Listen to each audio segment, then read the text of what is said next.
हमारा हल बनी 14 मई 2025 यानी कल बराही धाम चपला पलामू।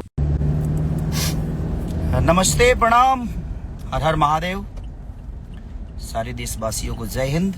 भोजपुरी इंडस्ट्री के इतिहास में ऐसा पहली बार होने जा रहा है जहां पर पावर स्टार पवन सिंह और खेसारी लाल यादव जी एक साथ एक मंच पर नजर आने वाले हैं दोस्तों। और भाई सबसे पहले ज्योति सिंह का भी नाम आ रहा है। पावर स्टार पवन सिंह की पत्नी ज्योति सिंह का नाम आ रहा है कि सबसे पहले ज्योति सिंह वहां पर पहुंचेंगी। लेकिन भाई मैं आप सबको सच बता दूं कि ज्योति सिंह वहां पर नहीं पहुंच रही है। ज्योति सिंह कुछ दिन पहले वहां पर पहुंची थी, लेकिन आज 14 तारीख को स्टेज शो में ज्योति सिंह नहीं जा रही है। केवल पावर स्टार पवन सिंह और खेसारी लाल यादव जी एक साथ नजर आएंगे। और भाई सबसे इंटरेस्टेड बात ये है कि पावर स्टार पवन सिंह और खेसारी लाल इससे पहले कभी भी एक साथ एक मंच पर नजर नहीं आए थे, पहली बार एक साथ नजर आएंगे। तो आप लोग इस चैनल को सब्सक्राइब करके जुड़ जाइए क्योंकि लगातार स्टेज शो का वीडियो इस चैनल पर आएगा। तो भाई मिलते हैं नए वीडियो में, धन्यवाद।